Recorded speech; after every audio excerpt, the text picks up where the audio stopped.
ស្ដីនៅទាំងអស់គ្នាឥឡូវខ្ញុំមកបង្ហាញពីការពាក់សំដៃ stereo ចុះមុននឹងឈានទៅដល់ការពាក់សំដៃ stereo ខ្ញុំសូមនិយាយបន្តិចទាក់ទងជាមួយនឹងសំដៃដោយសារសំដៃគឺវាមានទៅតាមលេខទៅតាមទំហំនៃដៃរបស់យើងគ្រប់គ្នាចឹងអ្នកទាំងអស់គ្នាធ្វើការជ្រើសរើសនិង make sure ថាដៃទាំងអស់គ្នាប្រើប្រាស់នៅស្រោមដៃលេខប៉ុន្មាន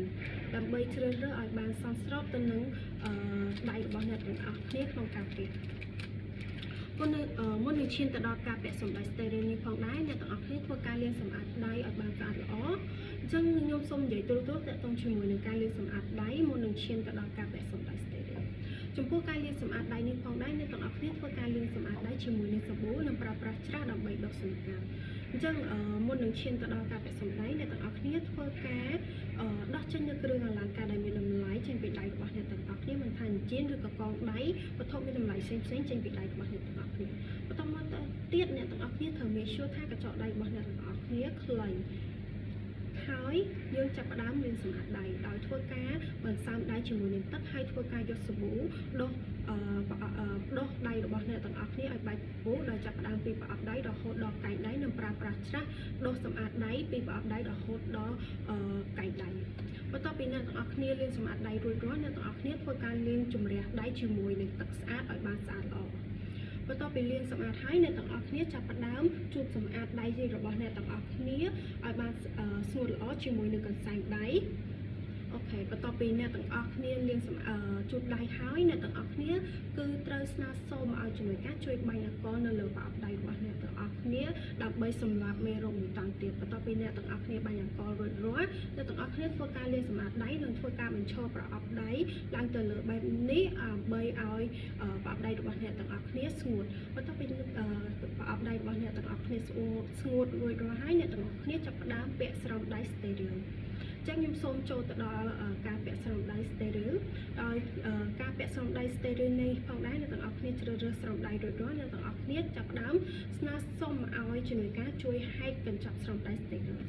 ក្នុងចំណុចនេះជំនួយការគាត់នឹងហែកកញ្ចប់ស្រោមដៃ stereo ជូនទៅដល់អ្នកទាំងអស់គ្នាជាលក្ខណៈបែបនេះចឹងអ្នកទាំងអស់គ្នាធ្វើការចាប់យកនៅកញ្ចប់ស្រោមដៃ stereo ចេញមកបន្ទាប់មកទៀតអ្នកទាំងអស់គ្នាធ្វើការដាក់កញ្ចប់ស្រោមដៃ stereo ចូលទៅ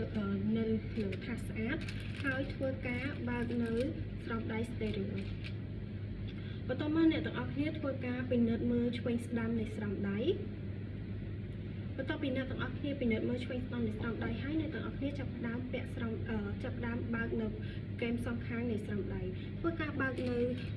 ស្រោមដៃដោយមិនឲ្យប៉ះនៅផ្ទៃសងខាងនៃស្រោមដៃ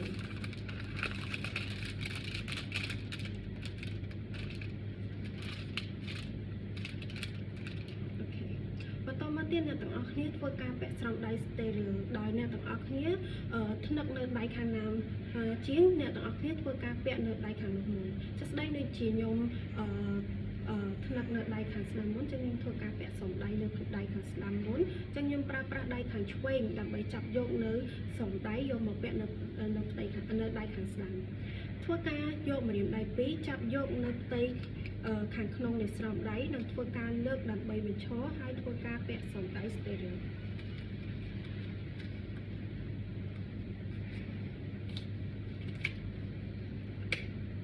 បន្ទាប់ពីអ្នកទាំងអស់គ្នាពាក់ស្រោមដៃម្ខាងហើយអ្នកទាំងអស់គ្នាចាប់ផ្ដើមពាក់ស្រោមដៃម្ខាងទៀតដោយធ្វើការដាក់ម្រាមដៃបែបនេះ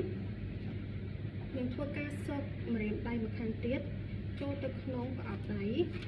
ក្នុងចំណុចនេះដែរអ្នកទាំងអស់គ្នាត្រូវចេះកលតិចតិចហើយធ្វើការស៊បនិងធ្វើការលើកហើយធ្វើការពាក់នៅស្រោមដៃម្ខាងទៀត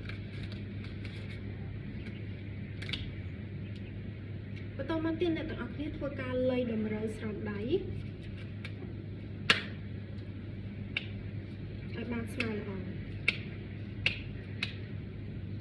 ហើយត្រង់ចំណុចនេះអ្នកទាំងអស់គ្នាសូមស្នើសុំជំនួយការជួយយកកញ្ចប់ស្រោមដៃនោះដើម្បីបោះចោលហើយតបមកយើងធ្វើការដោះស្រោមដៃ stereo ចេញត្រង់ចំណុចនេះអ្នកទាំងអស់គ្នាធ្វើការដោះស្រោមដៃ stereo ដោយធ្វើការអោបអូនខ្លួនបន្តិចចាប់ផ្ដើមដោះស្រោមដៃ stereo ដោយអ្នកទាំងអស់គ្នាធ្វើការចាប់យកនៅផ្ទៃខាងក្រៅនៃស្រោមដៃអញ្ចឹងនេះគឺផ្ទៃខាងក្រៅនៃស្រោមដៃចឹងអ្នកទាំងអស់គ្នាបន្ទាបខ្លួនបន្តិចហើយធ្វើការចាប់យកនៅផ្ទៃខាងក្រៅនៃស្រោមដៃ ហើយធ្វើការចាប់យកនិងធ្វើការឈ្មោលនេះរបៀបបែបនេះឈ្មោលចូលទៅក្នុងស្រោមដៃបែបនេះបន្តមកទៀតអ្នកទាំងអស់គ្នាដៃខាងនេះអ្នកទាំងអស់គ្នាដោះរួចរាល់ចឹងអ្នកទាំងអស់គ្នាប្រើប្រាស់ម្រាមដៃពីរដាក់ចូលទៅក្នុងផ្ទៃខាងក្នុងនៃស្រោមដៃត្រង់ចំណុចកន្លែងនេះអ្នកទាំងអស់គ្នាមិនអាចចាប់យកនៅផ្ទៃខាងក្រៅទេអញ្ចឹងអ្នកទាំងអស់គ្នាធ្វើការយកម្រាមដៃពីរស៊កនៅផ្ទៃខាងក្នុងវិញអញ្ចឹងអ្នកទាំងអស់គ្នាធ្វើការស៊កនៅផ្ទៃខាងក្នុងនៃស្រោមដៃហើយធ្វើការដោះស្រោមបាត់ចេញរួចរាល់ចឹងអ្នកទាំងអស់គ្នាធ្វើការបោះស្រោមដៃចូលទៅក្នុងធុងសម្រាមហើយបន្តមកទៀតអ្នកទាំងអស់គ្នាធ្វើការបាញ់អាល់កុលនៅលើដៃនិងធ្វើការលាបសម្អាតដៃជាការស្រេច